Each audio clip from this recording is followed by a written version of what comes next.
Hello citizens of Byzantium and welcome to the Frontiers. Now, I know, there's already a Purple Phoenix Rise mod, Let's Play, and there's like 30 episodes of it already up on my channel, but I realized that I did not do an observation of the functionality of the mod at the start in the first episode, and that is something that I want to do for some people that might be only just now taking a look at this mod and they want to know right now what it offers them in perspective. Like, what is the perspectives of the mod? Like, is it worth it for them to download it? And first of all, I want to tell you that it's totally worth it to download the mod. It's very amazing. I'm having tons and tons of fun with it. If you want to, you can check out my playthrough of Byzantium or Byzantium on my channel. This video will be sorted in the playlist to this playthrough as the first video in the playthrough. So yep, go check that out if you want to, and I will start without further ado with the mod itself. So the mod is a total overhaul of the Byzantine Empire in Europa Universalis 4 called Byzantium in Greek, which is directly translates into Roman Empire. So what has changed here? We still have the same leaders and the same heirs. We do have true Roman dynasty, time of peace. These are the modifiers that are pretty much the same throughout the mods Doremi makes. They are basically flavor modifiers. So if you for example lose your Paleologos dynasty, you get foreigner. If you foreign dynasty inherits your throne, you'll get foreign dynasty, which is a very nasty bonus, and you have to, well, it's not even a bonus if it's nasty. You have to get rid of it really fast, in which you must really cleverly use these commit suicide and murder air options, and also coup d'etat, which happens if you get a regency. Now, to the changes. We are a dominant empire. This replaces the usual empire the Byzantine starts as, with 25% morale increase instead of just 5%, 25% reduction to core creation cost, and 35% reduction to unjustified demand costs in wars. We are obviously orthodox. We have another coat of arms, different one. No rivals. Athens is a vassal of ours. We do have all these cores just spread out throughout the Mediterranean and this region kinda overall. We have cores on all of these islands in the Mediterranean and Trebizond up here. Also, we have pretty badass economy for the 3-province minor due to us having Constantinople, but that is common throughout to all the Byzantine emperors, with or without the mod. Same modifiers to trade, same technology. Ideas are pretty much the same. Missions and decisions is where we start to see different things happen. First of all, there is a new mission. There's some new flavor missions in the mod. First of which is Conquer Serbia. There are missions. I've seen some missions to get all the Balkan territories for now. I don't know if there are any other missions just yet. I am not that further into the mod. Incorporate it into our country, obviously improve prestige. Now, we have some interesting national decisions. Call for the Bureau of Barbarians. Bureau of Barbarians with the Department of Government in the Byzantine Empire handles matters of protocol and record keeping for any matters dealing with barbarians. Office exercised supervision of all foreigners visiting Constantinople, so they were under the supervision of the Logor Tete, the course. We can call it to last for 5 years. So for 5 years you can get nationalist by defense increased, which, well, I don't find this stat pretty useful at all, so maybe somebody else does. Senate session. Call for 10 years. Senate session. There is, well, we can call for a Senate session. Temporarily, for 10 years, increasing our stability cost Stability increase cost. Okay, now it's proper.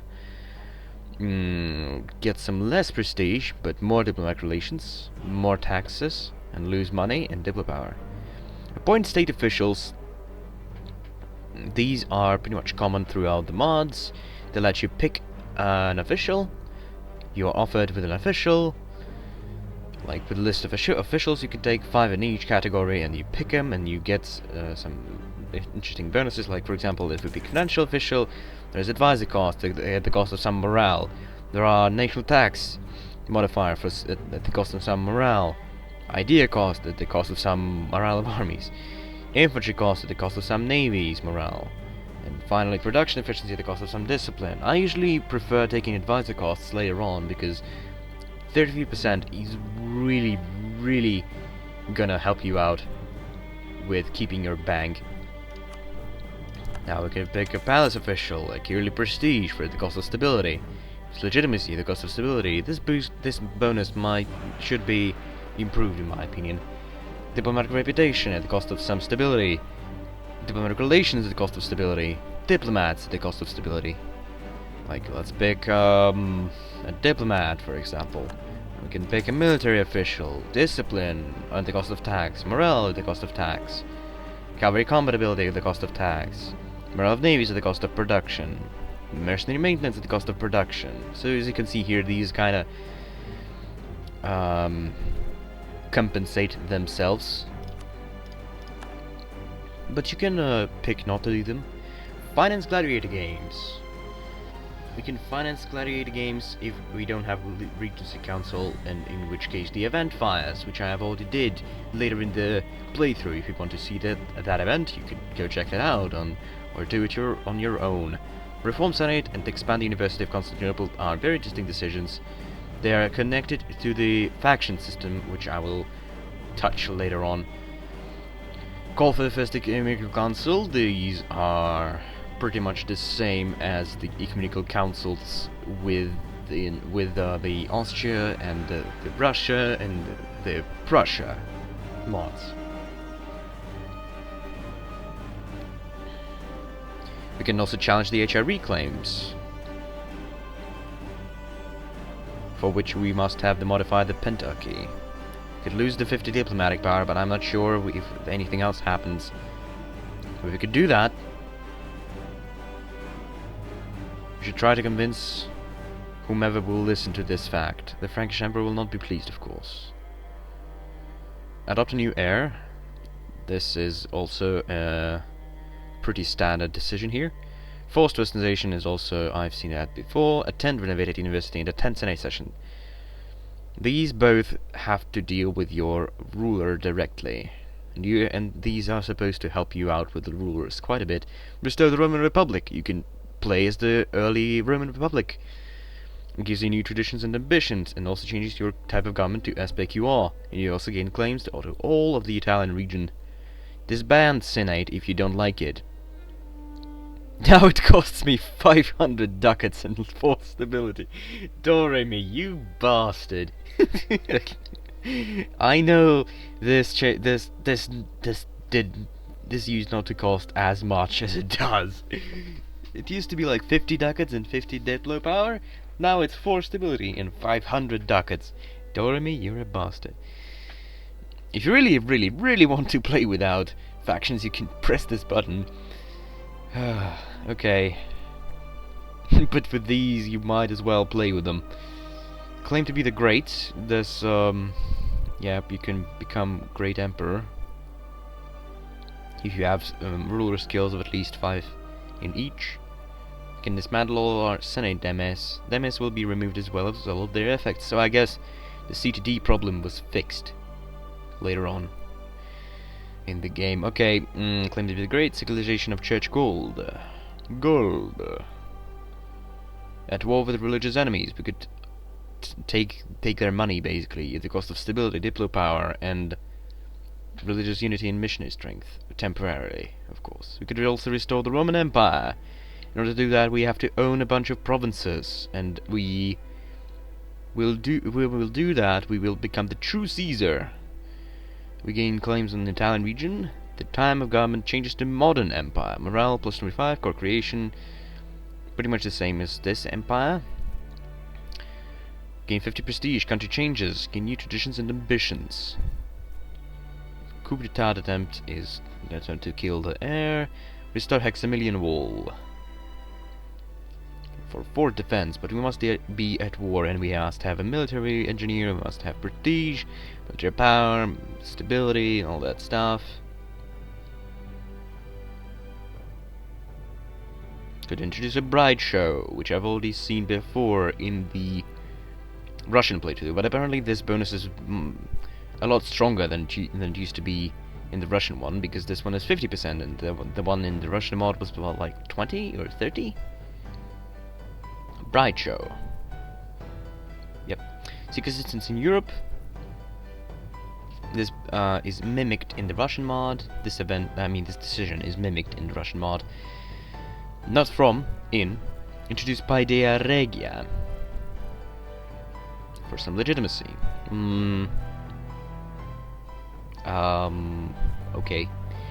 Triumph for candidates won't be last.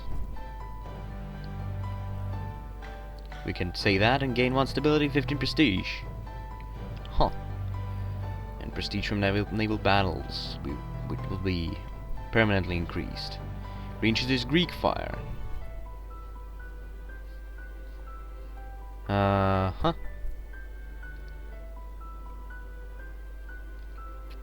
Increases the ship costs, but gives more morale and combat ability. I would say it's worth it.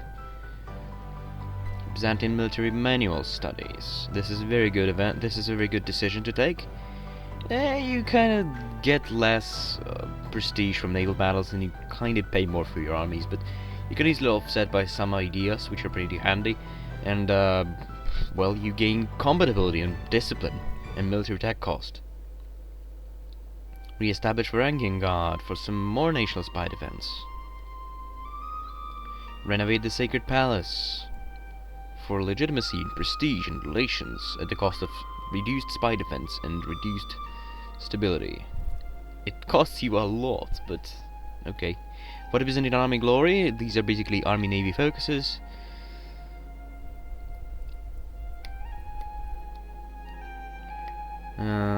Really reinforces one, but really weakens the other.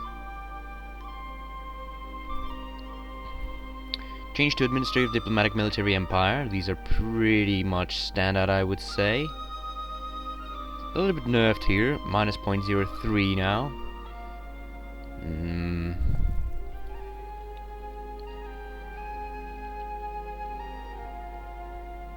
Yep. Claim the lands of our ancestors. Does not own a bunch of stuff. Not owning Athens kind of screws us over, because we obviously own Athens. If we integrate Athens, we will own them. Although if you do not integrate Athens, you can easily claim all this land and be like, hey, I want this, and then you can restore the empire really fast using the claims you got. If you have the power to do so, of course. Gain claims, but you get less relations over time, and you also lose some diplo power. For all these claims, I think it's fine. Reform imperial government. Change back to Principate Empire, which used to be the form of empire before the dominant empire which we have right now. Reestablish the theme system. Caution! This is the event not from the mod, but it's from the DLC. If you take any of the decisions that change your country, it changes your country tag. You cannot do the establish the theme system anymore, because you are no longer Byzantine Empire. Duh. You will not be able to re-establish the theme system as that. You will also get rid of all the Byzantine DLC events, if you have those. Like, for example, if you take Izmit over here, there is no longer an event for that. If you take Athens, there will no longer be an event for that. Although I'm pretty sure you will be able to take Athens by this point. Pass. These are pretty much the standard. Yep, standard. Triumphs. Triumphs will go away as well if you reform. Like, you can stay Basilia Romaeon and get the DLC events, or you can take, for example, you can become the Roman Republic and get rid of all of them, because you will no longer be Byzantine Empire. Same with the Roman Empire. If you restore that, you gain new traditions and ambitions. You become the new country. Another country tag. That's why it forces to gain core, because this kinda is treated by a different as a different nation. It has a different country tag in the game files. Now stability, well, this is pretty much the same. We gain Windows peace. Pretty much no changes to patriarch authority whatsoever. Of course, we're not allowed to convert. Now, for example, now, well, yeah, I took like a bunch of. I have to take a bunch of loans, but usually, what is the strategy like? If you play vanilla Europa Universalis 4, what you usually do as Byzantium Empire is try to get naval supremacy and hope it works, right? But in this mod, I'll show you a pretty interesting mechanic that might work for you out easily. Like, the mod creator apparently wanted us to do it like this. So we instantly just declare war on Ottomans. Fuck Ottomans. And then guess what?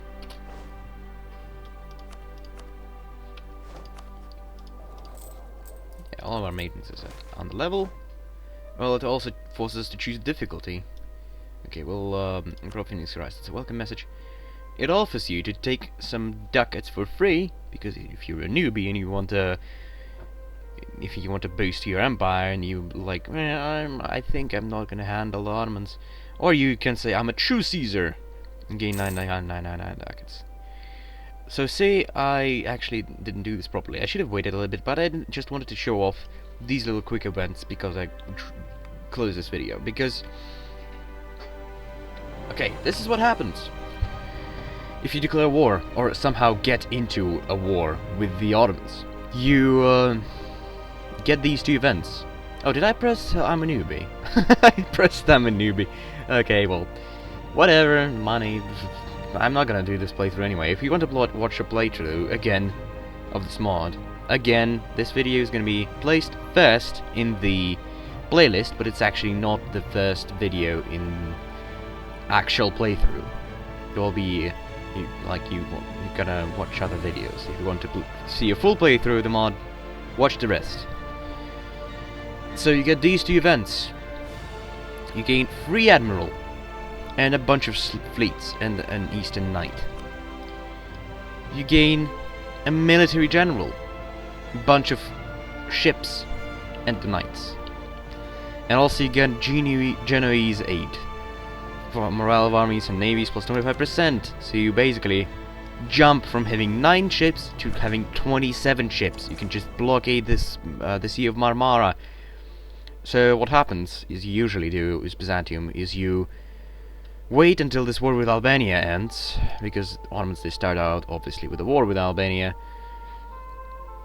As soon as that ends, they will like transfer their troops down here to fight Dolkadir, to fight Crimea, I don't know, to fight Georgia, to fight one of these guys, to fight Karaman, for example, because all of this is Ottoman cores. They want to take those back. Obviously, AI really loves getting his cores back. You wait until he gets his troops over the Sea of Marmara, and then you get your fleet out, and you beat the shit out of the Ottomans fleet, and you are set. As you can see here, Ottomans don't have a fleet at all.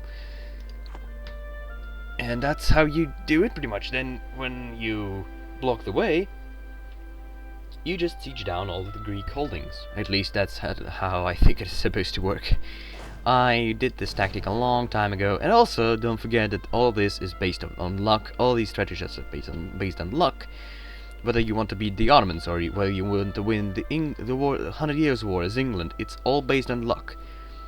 You can get better dice rolls. You can get like screwed over by some random alliance. In every game of Europa Universalis 4 will be different from another. You might as well become Defender of the Faith. Anyway, guys, thank you so much for watching. Don't forget to comment, rate this video, and possibly even subscribe to my channel for more videos. If you wanna watch my videos daily, I upload like one video every 4 hours, so at least I try to. Sometimes my schedule breaks, but I try to fix the holes if they occur. Anyway, I will hopefully see you next time. Goodbye.